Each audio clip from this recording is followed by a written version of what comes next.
Good evening, everybody. I am Jason DeFalco, Superintendent of BMR, and joined this evening with a couple of my colleagues, both in person and also a few folks that are virtually tuning in to help with this evening's Facebook Live, anchored specifically around the theme of reopening our schools in the fall. And before we get started, I would like to just have my colleagues introduce themselves to everybody at home. Start over here. Jenny Chemnunka, Principal at JFK and AFM Complex. And I'm Jill Piligallerani, Director of Learner Support Services. On the phone, we have our Assistant Superintendent, Mr. Matthew Aaronworth, and watching from home and ready to jump in with any questions that may come along, particularly about the high school, is Principal Michael Duda. So he is watching and will be texting in any answers to Jill should any of our families have very specific questions about the high school. We have scheduled an hour actually for this evening, so we will wrap up about 6 o'clock.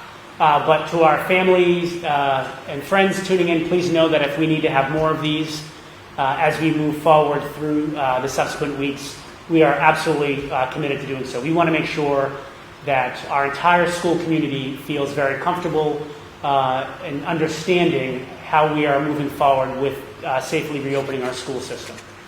And so with that, I actually have some questions from the other night. As those of you that were able to tune in to our school committee meeting, I think we had about 200 viewers at one point, and we've had over 1,000 since.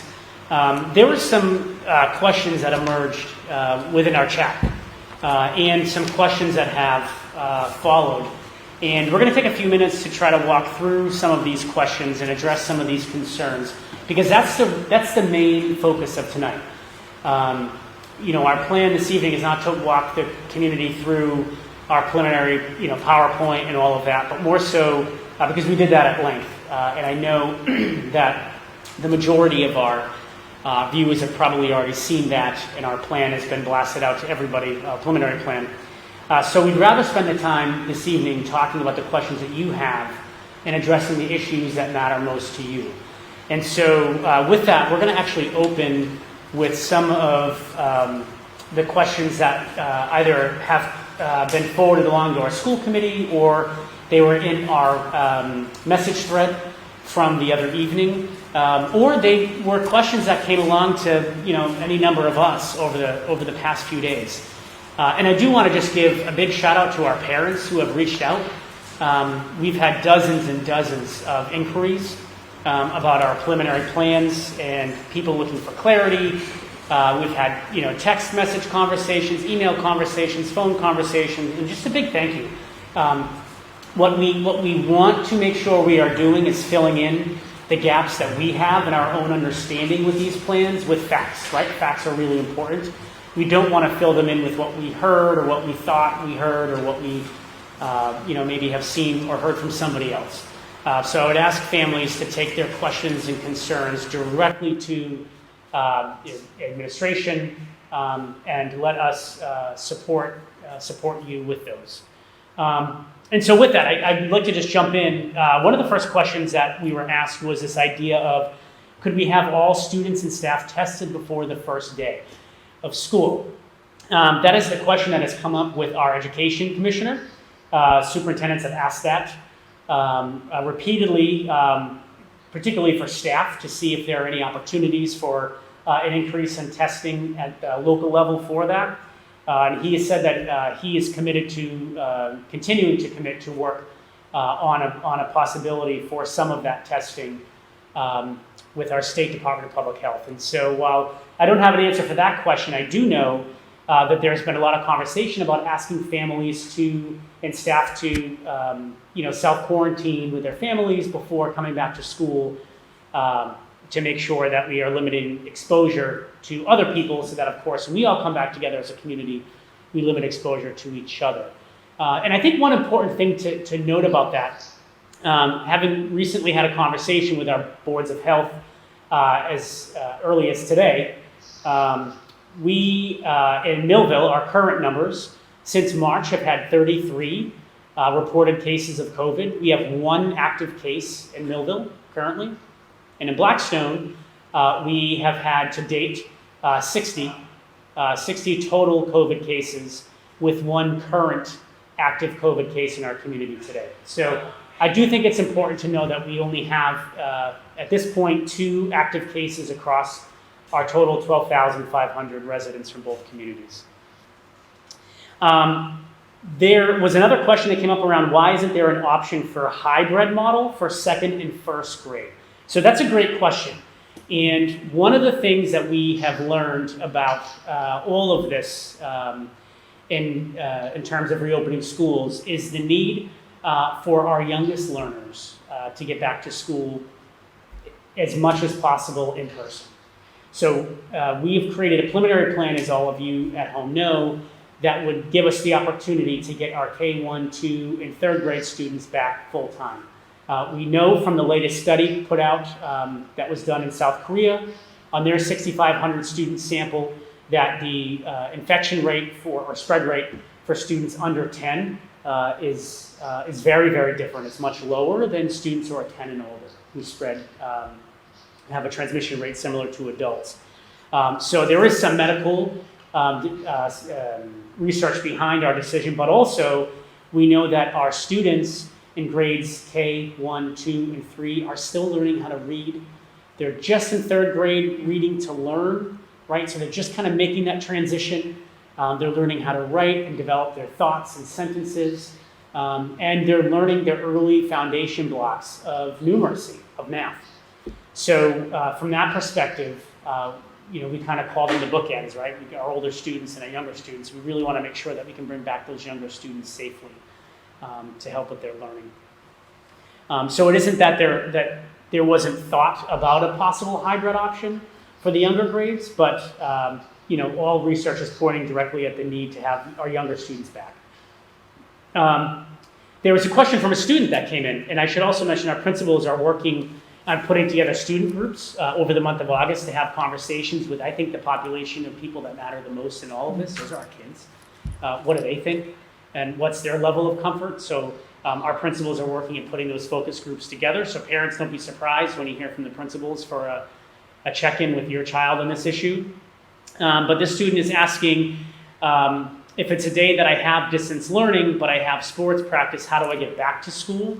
That's a really good question. We learned from our Commissioner of Education today that while there has been no final determination on athletics, that the Department of Education is leaning very heavily towards if you have a system that is in full remote learning, and there are some systems moving in that direction, they will not be allowed to participate in athletics. And while that's not a final determination yet, that is in the direction in which the Department of Education is leaning. Now, that is not for systems who are in a hybrid model, right? And so this youngster is asking if I have remote, if I'm in a hybrid model and it's a day that I'm remote, how do I get to school if I have athletics practice? I think what we need to do is actually wait and find out what the guidance on athletics will be first. Because I will tell you, if we are allowed to have athletics, we will find a way to work with our families to make sure students can safely participate. Another question came up around grading policy, attendance policies, long distance learning policies. I will tell you that I'm interpreting long distance learning as remote learning. This model is going to look very different than what it looked like in the spring. So students and for families that are considering a remote learning structure for the start of the school year, please know you will be in school. It will be for the length of a school day, but you will just be essentially logging in from home. It's going to feel very different. We are taking attendance, we are issuing grades. The expectation is that you are logging in and working all day. And I know that might sound a bit harsh to some, but we are not going to be using the remote model that we had in the spring. It will be a very, very structured platform. That being said, we certainly understand there are always a situation or two that arise through that need to be discussed with our administrators and with our teachers to try and accommodate parents. So we are certainly not closed off to those conversations, but I do want the larger community to understand that it will be a very structured model. There was a question about if you opt in for distance learning and you are in an AP class, will you still be able to keep that class? I'm going to actually kick that question to Mr. Dudek, who's listening. So, Mr. Dudek, if you could weigh in on the AP question and send your response to Ms. PG, that'd be great.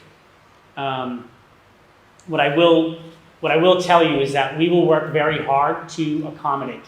So we want to make sure that students at the high school, or all of our levels for that matter, have an opportunity to opt into as many class offerings as they can. So I certainly understand how that at the high school level could be a challenge. So please know that we are going to be working to figure that out. But again, Mr. Dudek, if you want to kick your response over to Ms. PG, that'd be great. Another question around, I'm assuming remote learning. Will it be the same teacher as you have in school? So this is an issue we continue to tease out with our teaching staff, in that if you are in a hybrid model and you have your 5th grade teacher, right? So say it's your week and you're in for 3 days in person and then you're remote 2 days that week, right? Who are you working with on those 2 days? And so we're still building out that structure with our teaching staff. I think one of the important things to note, though, is we want to be very cautious about the number of teachers that are leading this work with our students, because we don't want to have happen is the student come back to in-person learning the following week and the teacher have to reset that instruction because whoever, the support teacher was, taught an algorithm different or took a very different approach than the classroom teacher initially had shared with the student. So we're trying to be very mindful of that. We do not want the kids confused. And sometimes too many cooks, in the kitchen can kind of ruin the stew, I think is the expression, or something like that. So we just want to be very cautious. We want support provided for students, but the classroom teacher for your child is still your classroom teacher. And what I can tell you with students who will be participating in the Boys and Girls Club opportunity on those remote days, or they'll be coming into the high school for tutoring on those remote days, there will be adults there to assist them with their work, but they're not the lead teacher that's going to actually be delivering that point of contact core instruction. So we'll be teasing that out as we continue to move forward. There was another question about will the material be new? And so the idea is, as we've been working with our teaching staff, we are planning for 5 days of instruction, Monday through Friday. So regardless of the platform, whether it's a hybrid or whether it's full remote, our children will receive 5 days of core instruction. And now some of that might have to be front-loaded in terms of the days that they're in in-person instruction, but we will be thinking very creatively about how to continue the learning when our children are in a remote setting. What we do not want, and I do want to make sure everybody hears this, we do not want, in a hybrid model, 3 days of real work from in-person and then 2 days of busy work. That is not what we're looking for with this platform. Another question came up around, could students do the same schedule each week, either a Monday, Wednesday, or a Tuesday, Thursday? I think one of the ideas is to help parents with the planning on that.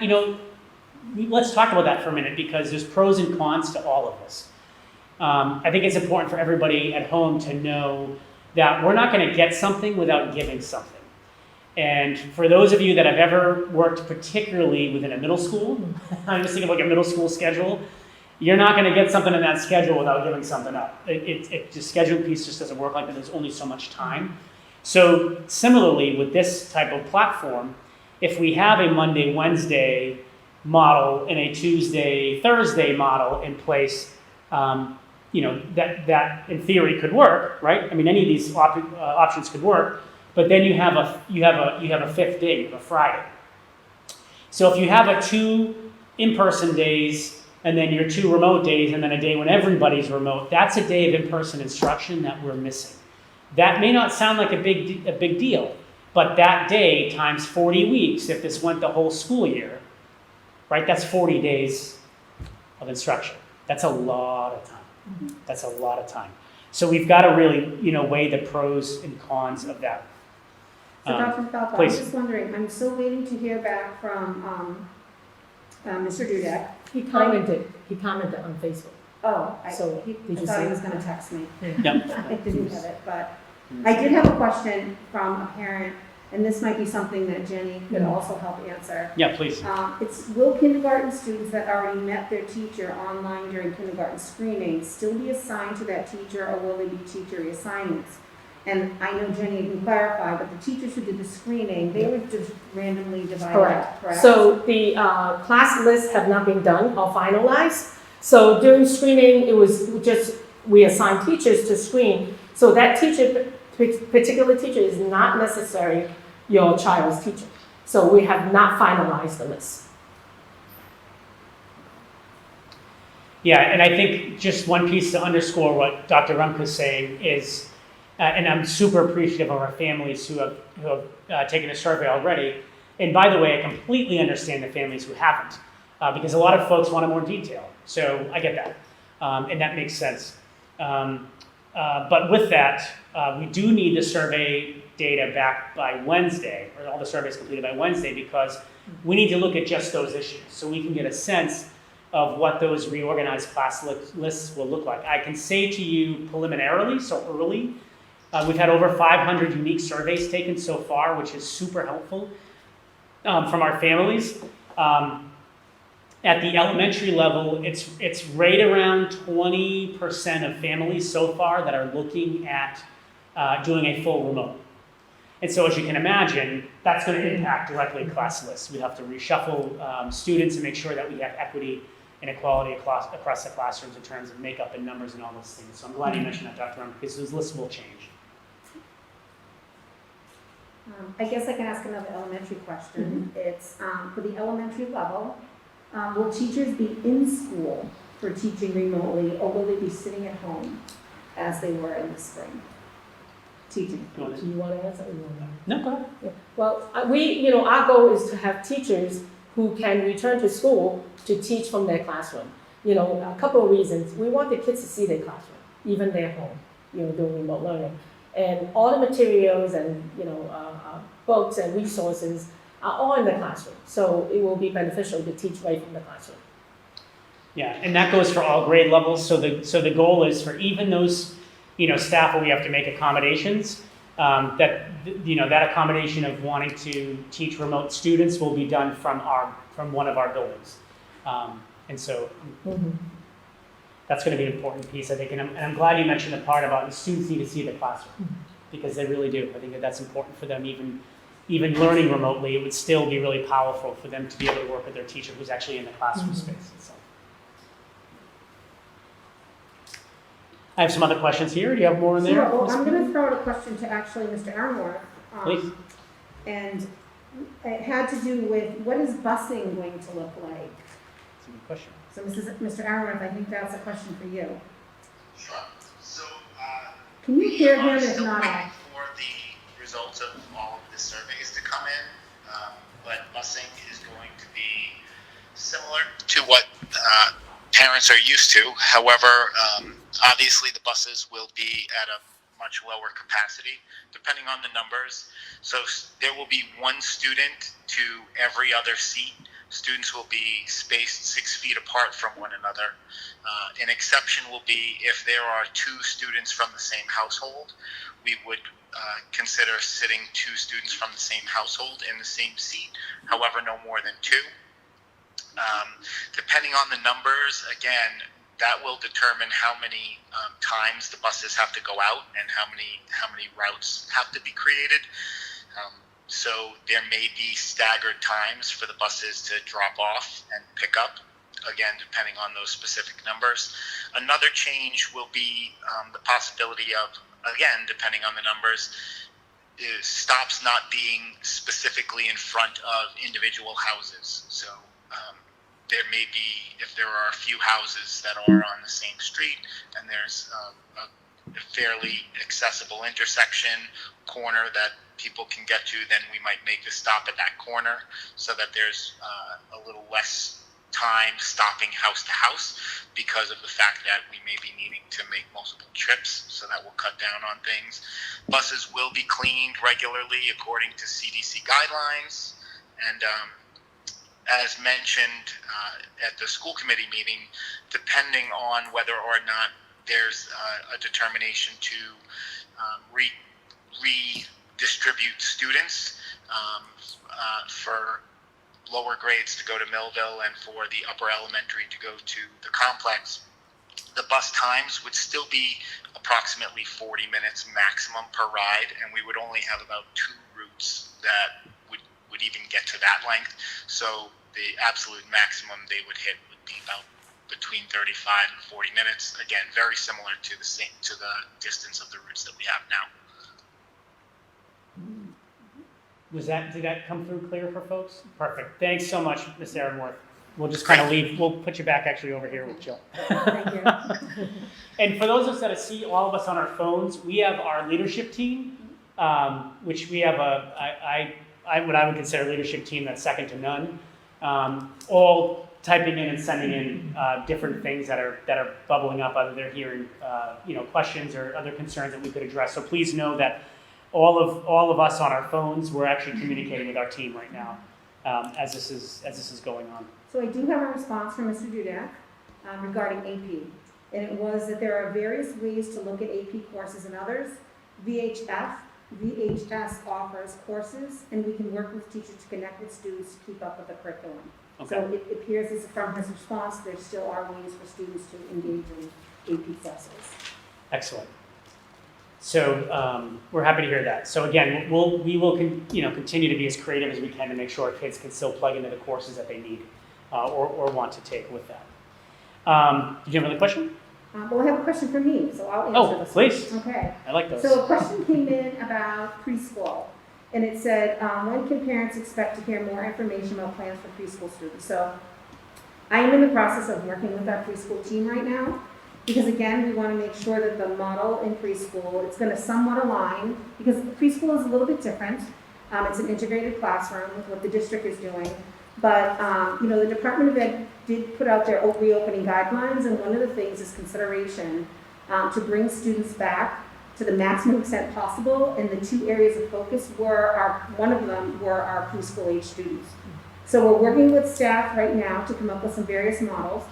Preschool parents, whether you're receiving preschool through an IEP or you're a role model student, you will be personally reached out. I know a survey is going home, but we're also going to be reaching out to you personally to just get a little bit of feedback on what you're thinking, because that will also help, like we're doing now with all students, help guide our model.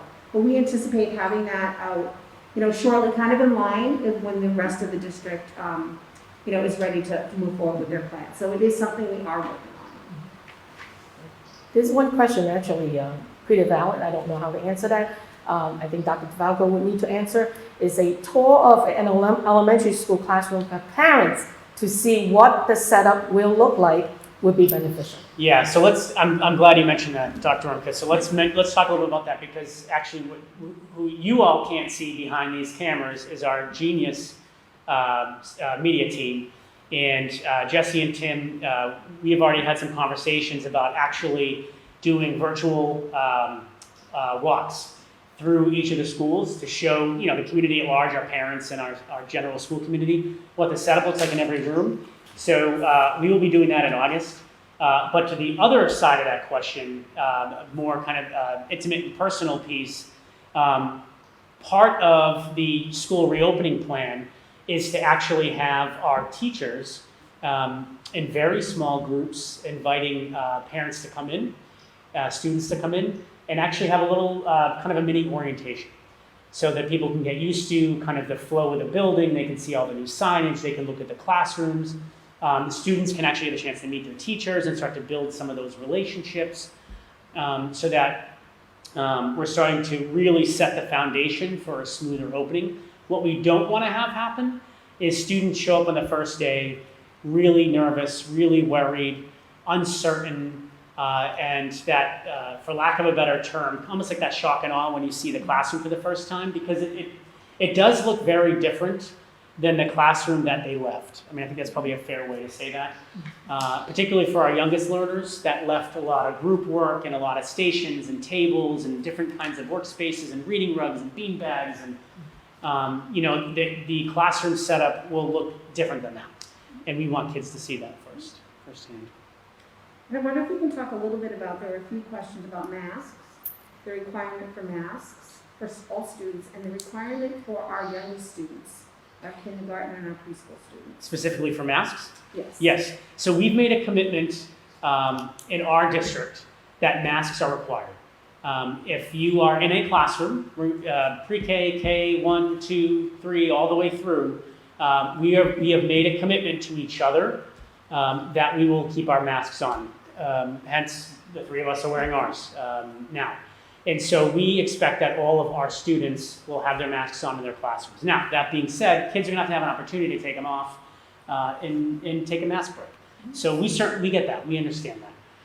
And so those will be built into the schedule.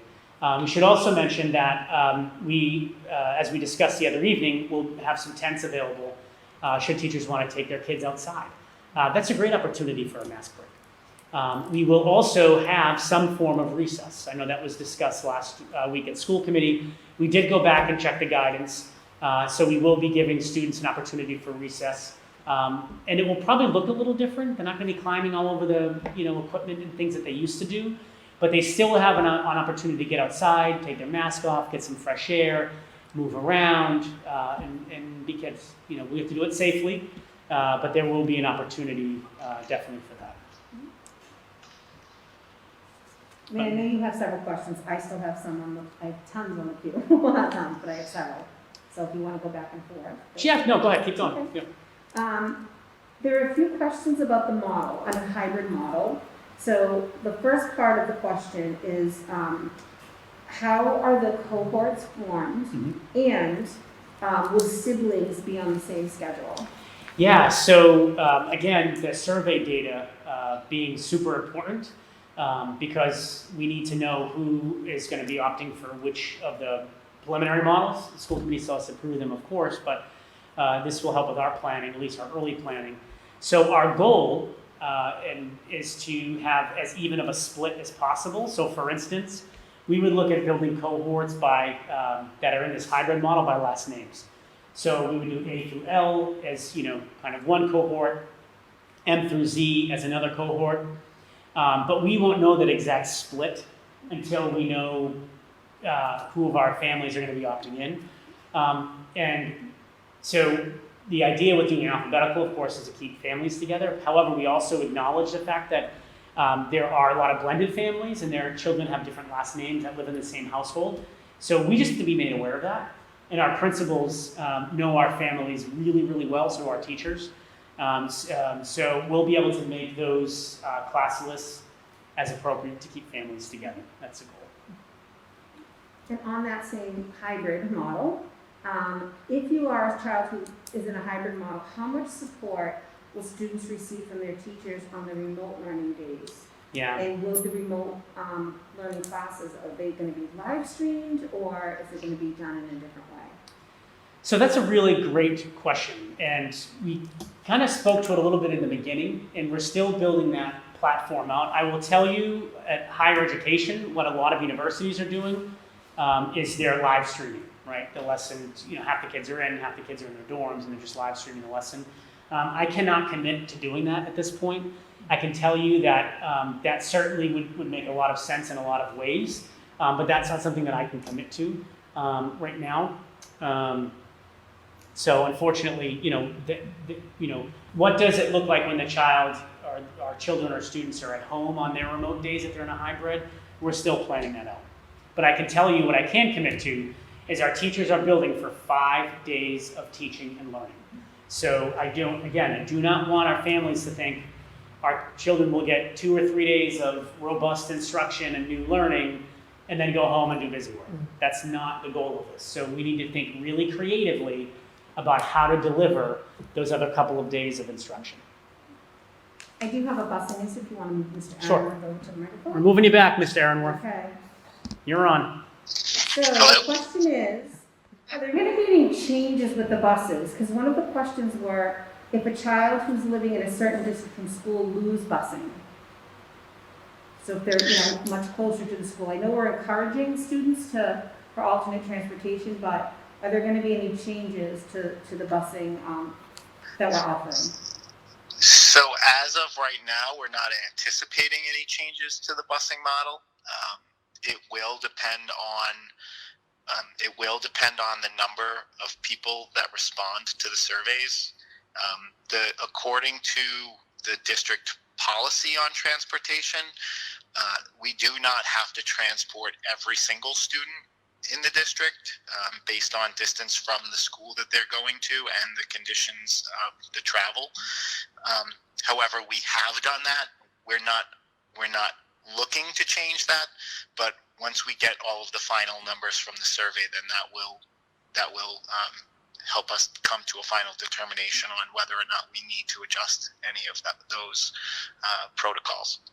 That survey data is really important because that's one of the questions that we asked. And Mr. Elmore, as a follow-up to that, it also said, are we considering, because if there's a possibility of students moving to different places, families may have children in different, possibly elementary schools or middle school, high school, would we be looking to investigate and set a staggered drop-off, with the busing to accommodate that? So that's definitely the case. We are looking into the possibility of staggered drop-offs, potentially running, again, depending on where students are going to at the elementary levels. We may stagger the pickup and drop-off for the Millville Elementary School and then the JFK AFM complex. High school and middle school would more than likely also be staggered.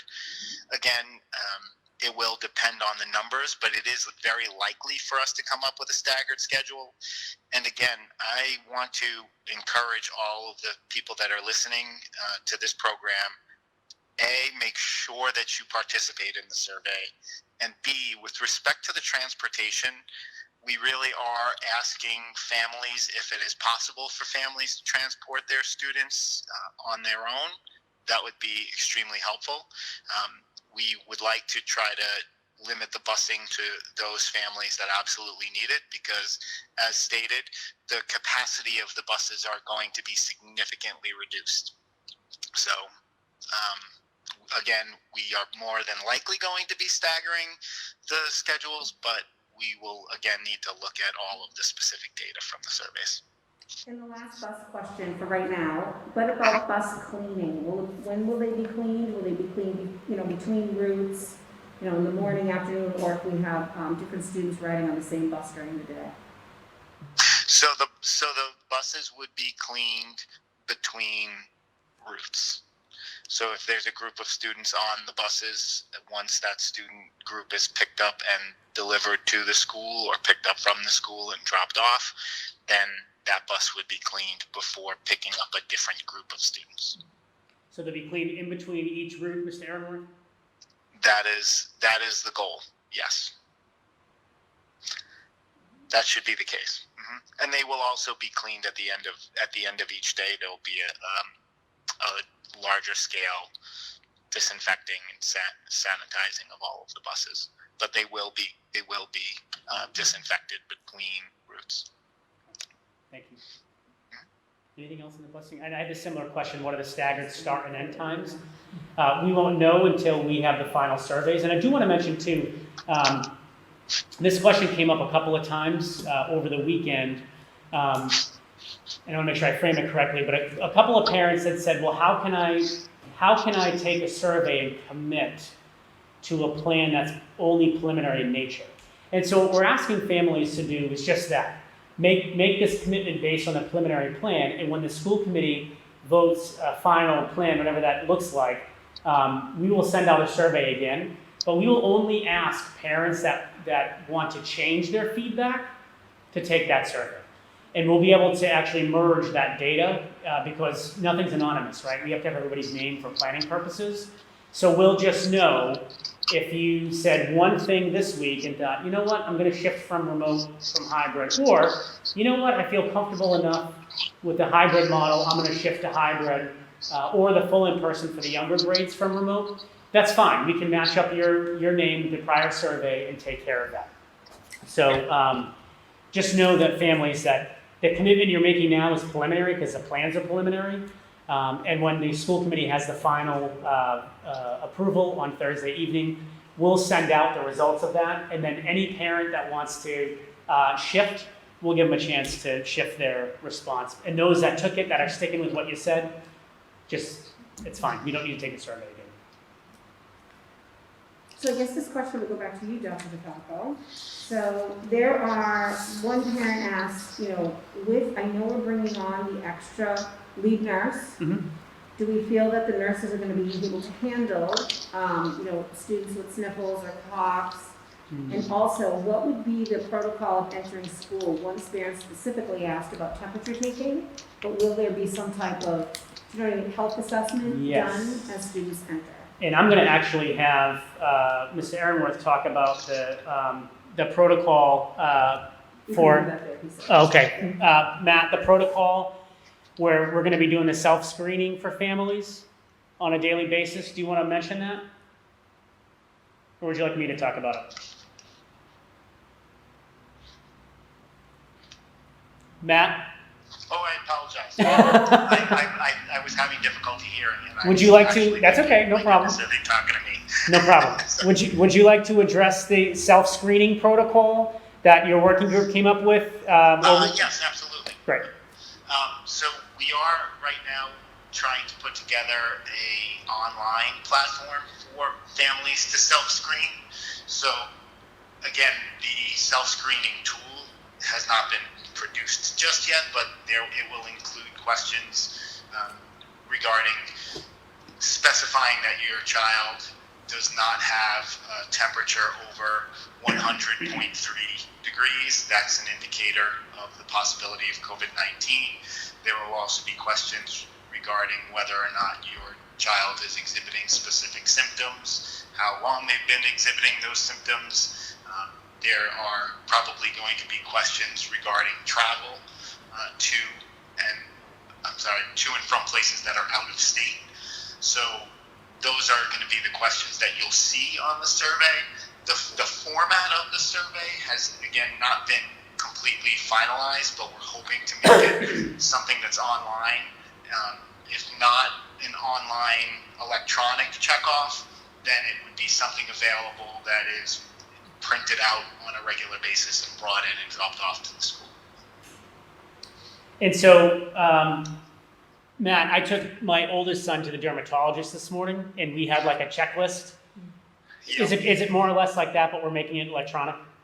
Correct. Okay, so families are checklist. perfect. So It is possible. It is possible for, again, we haven't finalized the structure, but it may be a series of statements, yep. and then having the parent just acknowledge that they're agreeing that all of these things are the case, as opposed to checking one off or not checking one off. They agree that all of the following conditions have been met, that there's no fever, that they haven't traveled out of state, that they are not exhibiting any of these signs, and then they sign either the electronic signature or the handwritten signature that's returned to the school, and then that will cover. Excellent. Yeah, so families, so if you've taken your child to dentist or a doctor appointment or something, it's going to be similar to what we're trying to do electronically. I just came back from the dentist myself. That's why I'm on the phone. Oh, well, there you go. Did you have a screening tool, Mr. Aaronworth? Did you take a screener? They took my temperature before going in, and I did have to fill out all of the paperwork that said that I didn't have any of the symptoms. I had to initial in each spot, but I will say that they told me while I was there that they weren't really relying on the temperature screening because they haven't been entirely accurate, Right. and there are a lot of cases where there's no temperature involved. Sure. So we're not requiring that as the temperature screening is not Correct. part of We our won't be protocol. screening temperatures as students are entering Good. the building. And I did hear, thank you for that, Matt. I did hear from Principal Kurt. She sent me a message and said that the self-screening tool is in a document that her working group is also putting together, and it will be ready for Thursday's meeting. So we'll be able to go through that. So thank you, Principal Kurt, for that, for weighing in. Told you, our whole leadership team that isn't here are tuning in as well. And then the other half of that question, Jill, was around the lead nurse. So the three main kind of elements of that, of her or his or her work, is around care coordination, is around direct care, partnering with the nurses in our buildings, coordinating the care across the system, and being the leader on our leadership team, the medical leader in this work, and then protocol implementation. So that 18-page, kind of set of protocols of what do we do if a child or staff have symptoms on the bus, at home, in the classroom, in the cafeteria. How do we actually execute on that to make sure that we are insulating the rest of our staff and keeping people safe? So that will be kind of the overall tenets of the temporary lead nurse position.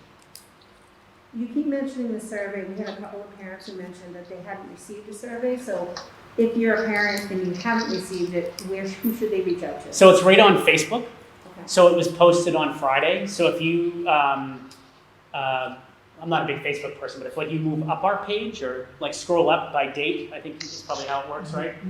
You'll find the links there in my letter. And if you're not getting it and your child is in grades 1 through 12, you should email me directly or your child's principal, because that means something's wrong in our student information system and we don't have your email. Or check, maybe I'm in your trash or your spam. It's possible that happened too. But you can get the links on our Facebook page, and they're school specific. And I know you were mentioning surveys, but someone asked, and this kind of goes along with the surveys, how do our teachers feel? And that also, some of them may have some, either themselves or family members at home that, could be, more susceptible. Yep. So I know we are also doing an updated staff survey, but. Yeah, so our faculty, we asked a few key questions in our faculty survey that went back out Friday. And one of the questions was around, if they or family members have any pre-existing conditions. And so, we're working with our staff around that particular issue and then working to accommodate and support our staff with those issues, because we care deeply, deeply, deeply about our faculty. And we want to make sure that we're keeping all of our faculty safe. We know that we are essential workers, and we know that we need to be back working with kids. We know that. But I also know that their, safety is part of my responsibility as superintendent. And so we are working with them to try and accommodate the best we can where we can any pre-existing conditions, or even though, they may not have a pre-existing condition, they may have a family member or a significant other or somebody, a partner who does. And we certainly don't want their loved one to be exposed to anything either. So we're working through those issues with them. There are a couple of questions, actually, for my parents. I know we have a lot of working parents, and one parent said, will families find out if their child is able to attend Boys and Girls Club after this first survey? Yeah, so what we're going to do is collect all of the information. We are going to be posting for, we'll be putting out as anticipated because the plan's not approved yet, but we'll be posting for some anticipated additional teaching staff, less support staff, that we can put over at the Boys and Girls Club. And then once we have all the survey data in, we can actually work with the building principals and finalize those groupings. So it's interesting because if you look at, so for instance, one school at least last review this morning had 100 students that need to go, right, that want to opt in. And so you might look at it and say, well, we can't accommodate all of those kids. Well, maybe, because you have to remember that it's going to be a split schedule, right? So all the 100 students from one school that need that care and that tutoring at the Boys and Girls Club won't all be there on the same day, because we're dividing the group up into two groups. So you can see the level of detail that we need to get into, but we will be letting parents know sooner rather than later, so that everybody can, care for set their child care plans in place. There were some questions around students or staff. We are setting up protocols for if there's someone who's COVID positive, those. Yes, we have those protocols all in place. Yep. And what would happen, the question was too, what would happen for learning? So if a student is not in school or, for an extended period, will learning continue, is the question. Yeah, so it depends on the severity, right? So the thing that we know about this virus is that sometimes you can be asymptomatic. So you might have to quarantine at home and you don't have any symptoms. But you can still do, in some fashion, some remote learning.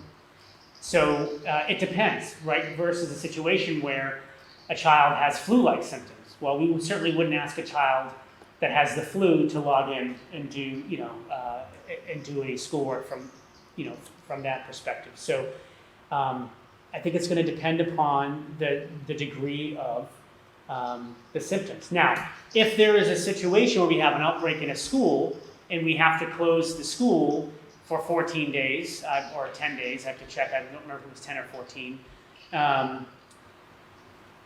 all of that learning would shift to remote. So we will have, we actually already have a protocol in place for that. And we'll have to, like we did in March, we'll have to shift.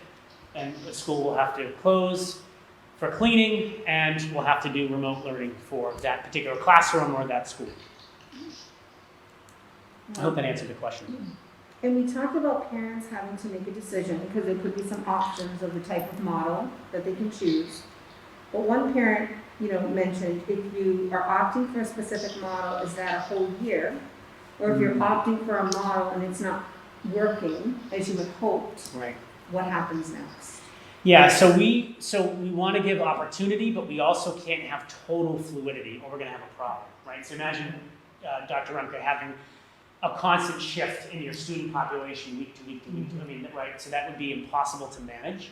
And for our teachers, it'd be impossible for them to keep their arms kind of wrapped around their classroom that way. So what we are going to be doing is we're going to give families an option up front, and we're going to ask our secondary parents, so specifically grades 6 through 12, to commit to a quarter.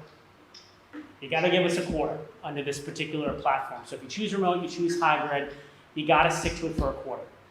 We've got to make sure that it works or doesn't work, for that matter. For our younger students, our grades K to 5, or even pre-K for that matter, we're going to ask for a commitment for 4 to 6 weeks. So we want to back that timeline up a little bit more and give a little bit more fluidity for our younger students, because the bulk of them, if the preliminary plans are voted, the bulk of them will be back full in person. So it will only be 2 grades that wouldn't be. It would be 4th and 5th grade if our plan is approved. So we want to make sure that we allow for a little more flexibility for our youngest learners. So there will be an opportunity to shift. But I actually think Mr. Aaronworth mentioned this too at the school committee meeting, that we can't have that constant ebb and flow. I know you talked about this a little bit, that we are looking for opportunities for students for outdoor learning or activity. And this parents are saying, what will there be some sort of daily outdoor time for students to get their energy out? Do you know what I mean? If we're not able to participate in a formal PE program. Yeah, so the answer is yes. There will be opportunities for that. As a matter of fact, all the guidance from the Department of Education around our enrichment courses says hold as much of it outside as you can. So get the kids outside, get them spaced out. I believe the requirement's 10 feet. I will double check. It's either 10 or 14 feet for phys ed because of all the heavy breathing and things. But the idea is absolutely. So that's kind of the good news for us, right? Is the fall, September, October, sometimes into early November, it can still tend to be warm enough to get outside. So we're certainly going to be pushing for that. Dr. Fblive, go back to the question that you answered about a child. When a child's sick and has to stay home, a parent asks, what if a child is not sick but has to quarantine? Mm-hmm. How can they continue learning from home? Yeah, so that's when we're going to have to think about what makes the most sense at that critical point for that child. So let me tell you what I mean by that. Does it make sense to have that child continue to either stay plugged into his or her classroom teacher through email, through any kind of Zoom or Google meetings? Does it make sense to shift the child to a full remote learning group and have the child work with that group for a couple of weeks? That could be really tricky, but that certainly could be one option. Does it make sense to have one of our instructional coaches kind of work between the classroom and the teacher to help and the student, to help the student stay moving along with his or her study? Should we have an opportunity for teachers to, maybe as we did in the spring, we had a lot of teachers recording their lessons and throwing their lessons out there to their students. So, I think we're going to have to look at any variety of those situations because as that parents actually outline that, my assumption is that case will happen often. I think there will be situations where kids need to quarantine and we need to keep their learning going. Mr. Aaronworth, this could potentially be a question for you. One parent was questioning the disinfectant, the actual types of disinfectant we're using in school, and will parents be aware of what's being used, in school, and is it, to be safe for students and the exposure of students? Sure, absolutely. So I don't have the safety sheet on hand for the disinfectant material that we're using. Excuse me. But I can say that any of the disinfectant products that we are going to be using will be part of the EPA's list N, and that list is approved products that are both safe to be around humans and also determined to be effective at combating as close to the coronavirus as we already know. So the SARS COVID-2 virus, which is similar to the COVID-19, because they're still doing tests to determine which ones specifically are 100% effective on COVID-19, but the materials that we're using are the best materials out there. They're on the EPA's list of recommended materials. We will have the safety sheets available to any parent that requests them. And they also, the question came up earlier regarding the ability for students to breathe or problems with asthma.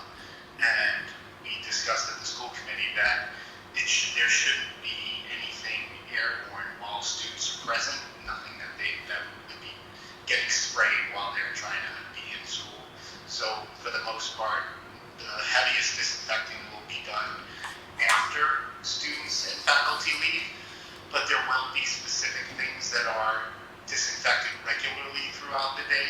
Those are the high touch point areas. Those will be disinfected routinely, possibly 3-4 more times a day.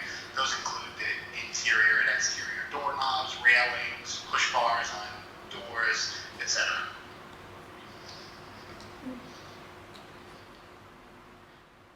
Thanks, Matt. So there was another question about parents understand that we are looking to get our youngest learners in on a consistent basis.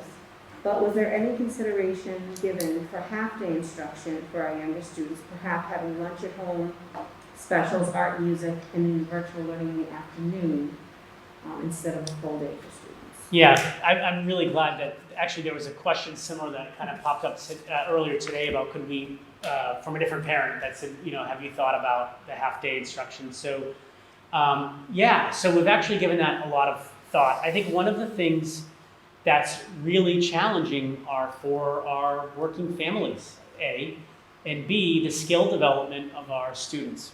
It's really hard to teach a 5 or 6-year-old how to read and write through Zoom. Your phonics, phonemic awareness, teaching kids about morphemes and phonemes, and I'm rattling these things, but that's super tough to do through a Zoom lesson or in kind of half of a school day.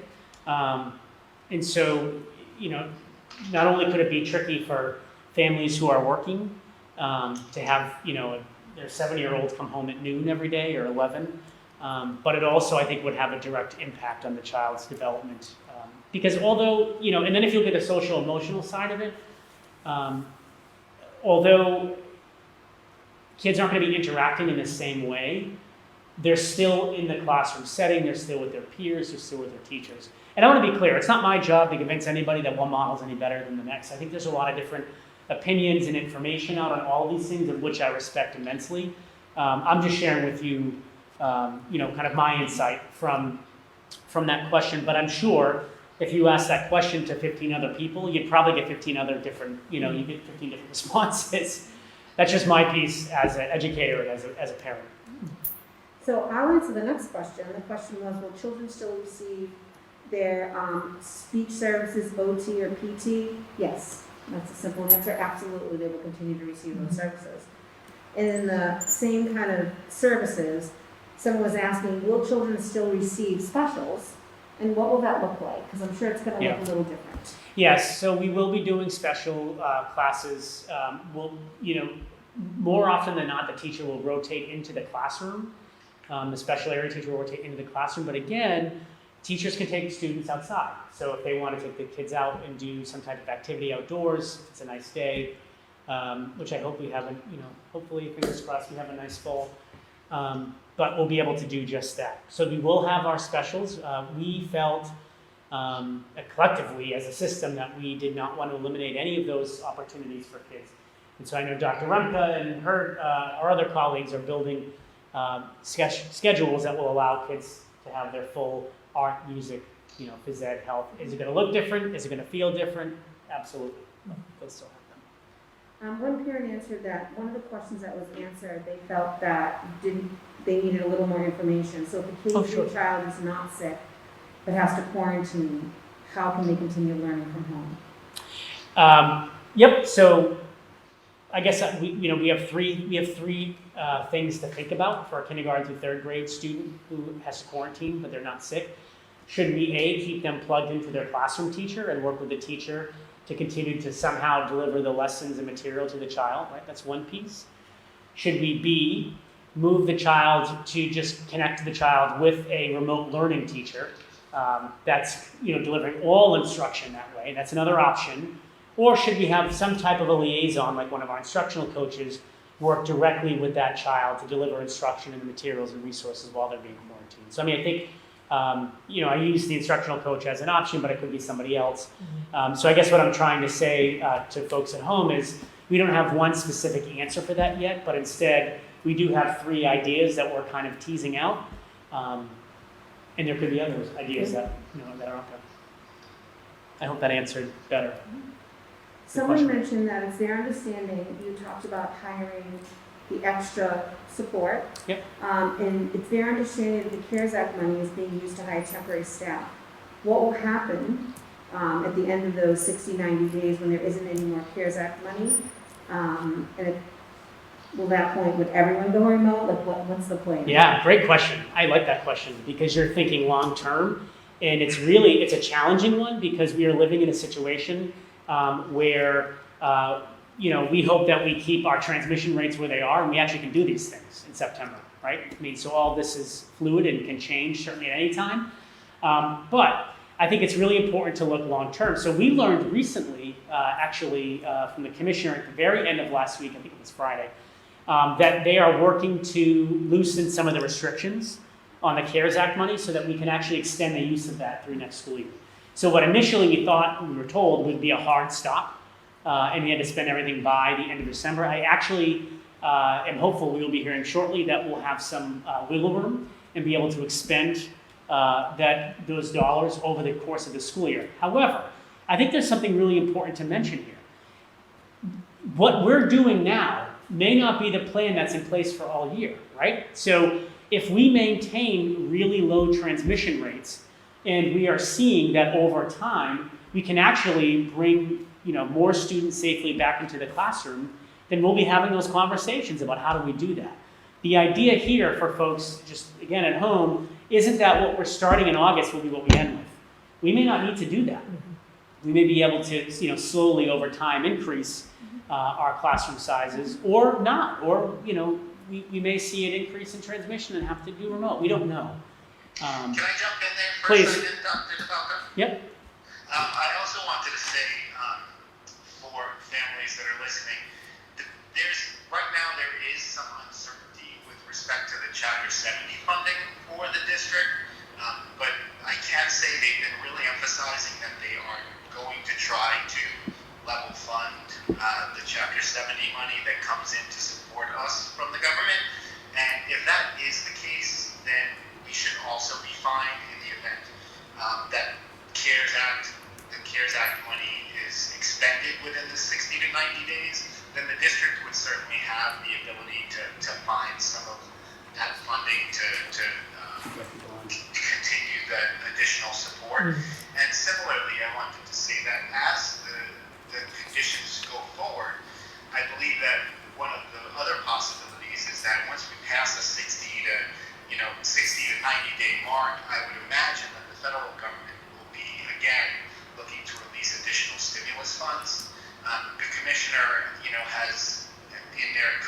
organizations have said, let's get prepared for the year, but let's really focus on the start of the year. Let's get everyone in, let's get these plans in place and see where things go.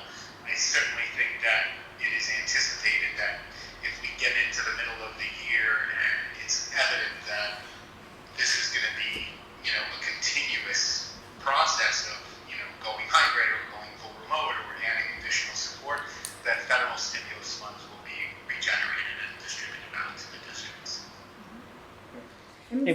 And we probably have time for maybe just a couple more questions. We can go a little bit over, maybe to 6:15, if that's okay. Mr. Aaronworth, I know that you were involved with the classrooms and setting up social distancing. One of the questions was, how many children and adults will be in the classroom? So it might be helpful to answer that, but also kind of describe what Sure. the setups in the classroom are going to look like. Sure. So the district, our battle cry, so to speak, is that we are going to try to get students as close to 6 feet apart as possible. The Department of Ed has their guidance at 3 feet in the classroom with masks. That's not acceptable at BMR. We are definitely trying to get as close to 6 feet as possible with masks on still. In the classroom setups that we've gone and modeled, each of the classrooms in almost every building fit approximately 16 student desks at 6 feet apart.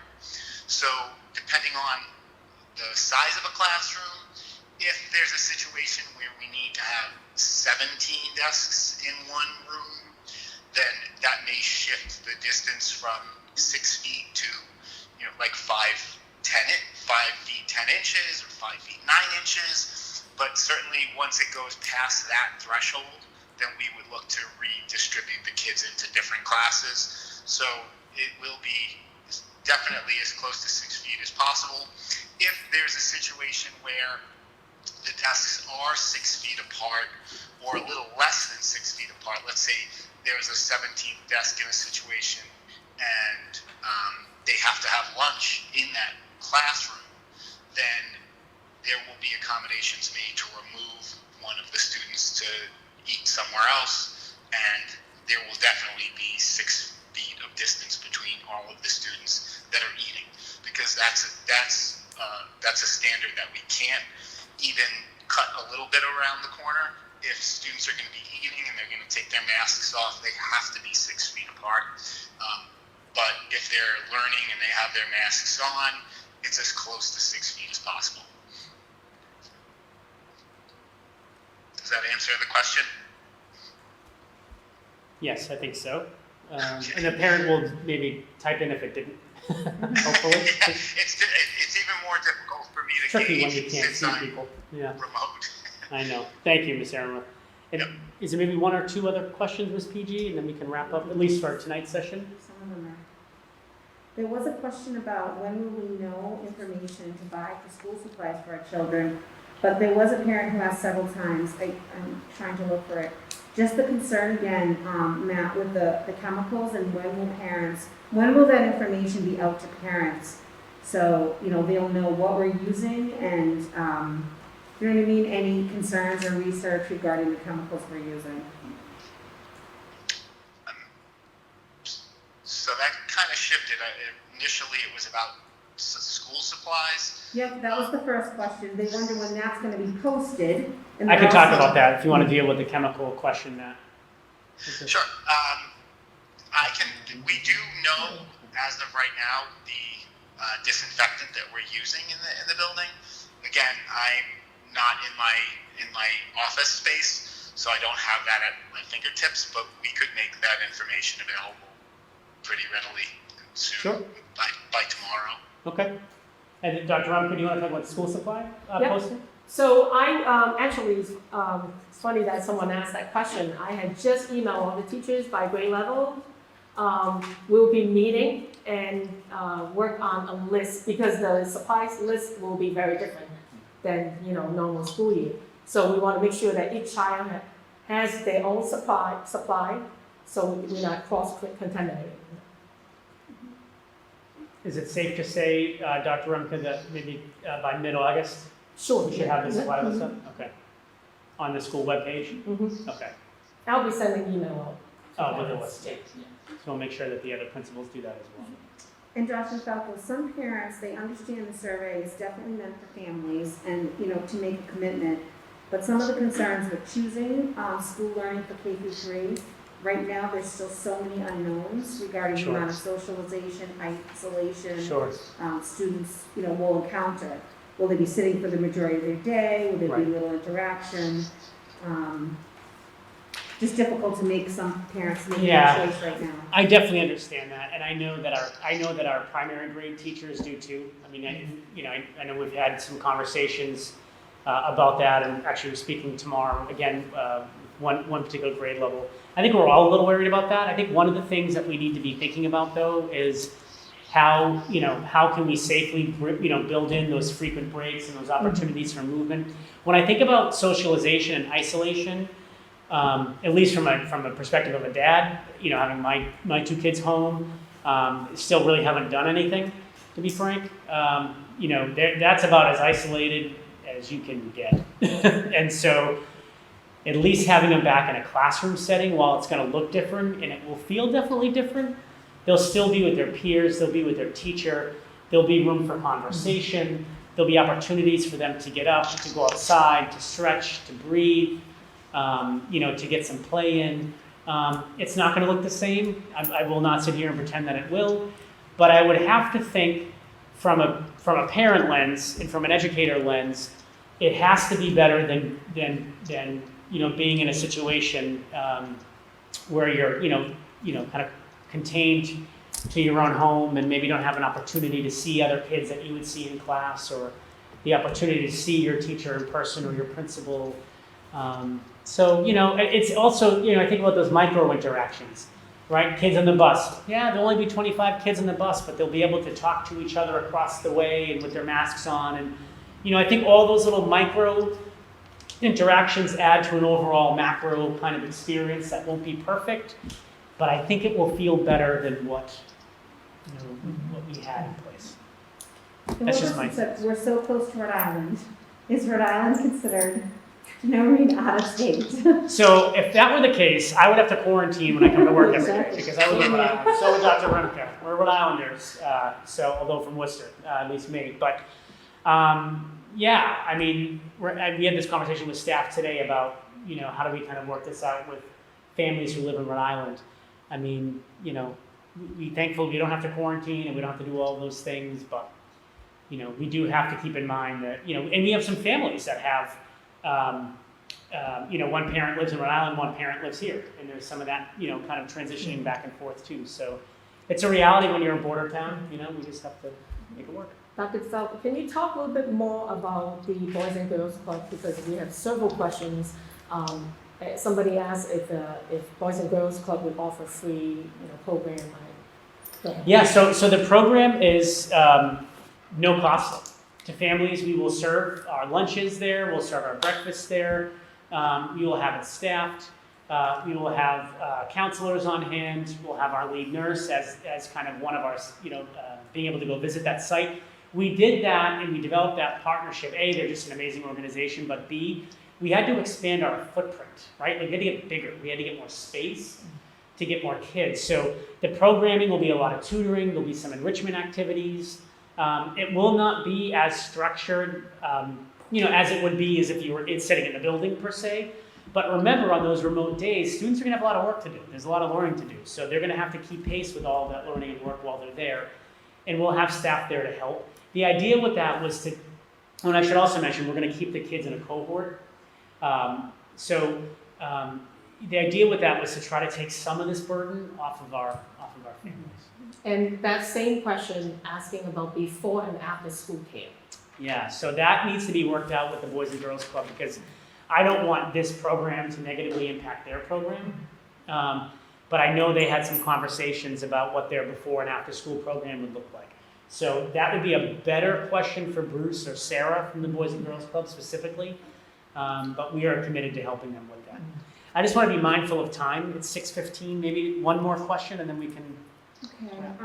This one talked about if the plan is to have MES be the pre-K through 1 school and the complex 2 through 5 school, in response to COVID-19 for this school year.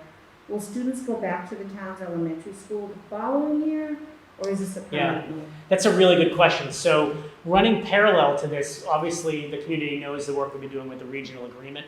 And so there should be a town meeting in both communities sometime in the fall to have deeper conversations about this with the community and let the community decide what they want to do. I will tell you preliminarily from the elementary surveys, and I'll share all the final results with everybody once we have them all, but as of this morning, and we had about 300 elementary families take the survey. Over 80% were in favor of reorganizing the schools for this year, right? We just spoke to this issue. So I don't certainly want to say that that means anything else than what it means. But so this is a one-year thing only, but just so the community knows, we are looking to have a bigger conversation during a town meeting in the fall. We had to do this once before on a much, much smaller scale 2 years ago with the mold issues at the complex, if people remember. We opened the year at Millville, and the kids, it certainly wasn't to this duration by any sense, but that's where the space is. So we needed to take advantage of that and get the kids together. So is it forever? That's really up to the families. It's up to our town, our residents. They'll have to vote that final decision on the regional agreement, hopefully at a town meeting in the fall. But I will tell you, overwhelmingly, the parents that have taken the survey so far, over 80% have said they would support this move to reorganize to get students back in school. And so why don't we end at that, because we're a little over. And it would be really helpful to hear from families if we should do a few more of these as we continue through the month of August. You might even want to do them by school so parents can ask specific questions to each administrator. But I do just want folks to know that, we are really committed to trying to figure out the best way to do this. We have very, very dedicated teachers, very dedicated support staff. They're all super creative. We're going to figure this out the best we can. It's not going to make everybody happy. We're going to make some mistakes. We're going to fix them and figure it out, and then we'll make some other mistakes. I think we're at the point where we're going to try our best to keep everybody safe and to keep the learning needs of our students first and foremost. And I would encourage folks, because I'm trying to scroll down this, they keep popping up, but there were definitely some questions in here regarding students on IEPs and services. I would definitely, parents reach out to me directly, send me an email, we can connect by phone, I can answer those questions for you. Same thing with anyone at school, reach out to our principals as well, because there were a lot of questions still in here, that we'd like to be able to answer, but feel free to reach out directly to our principals, to myself, to answer those. And just a big thank you to Dr. Remka, to Ms. PG, Mr. Aaronworth, thank you. Our principals are all logged in.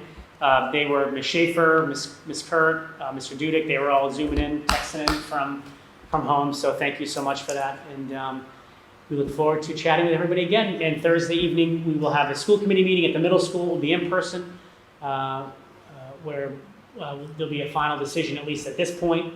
And we'll continue to watch how things evolve from here. All right. Thanks so much, everybody.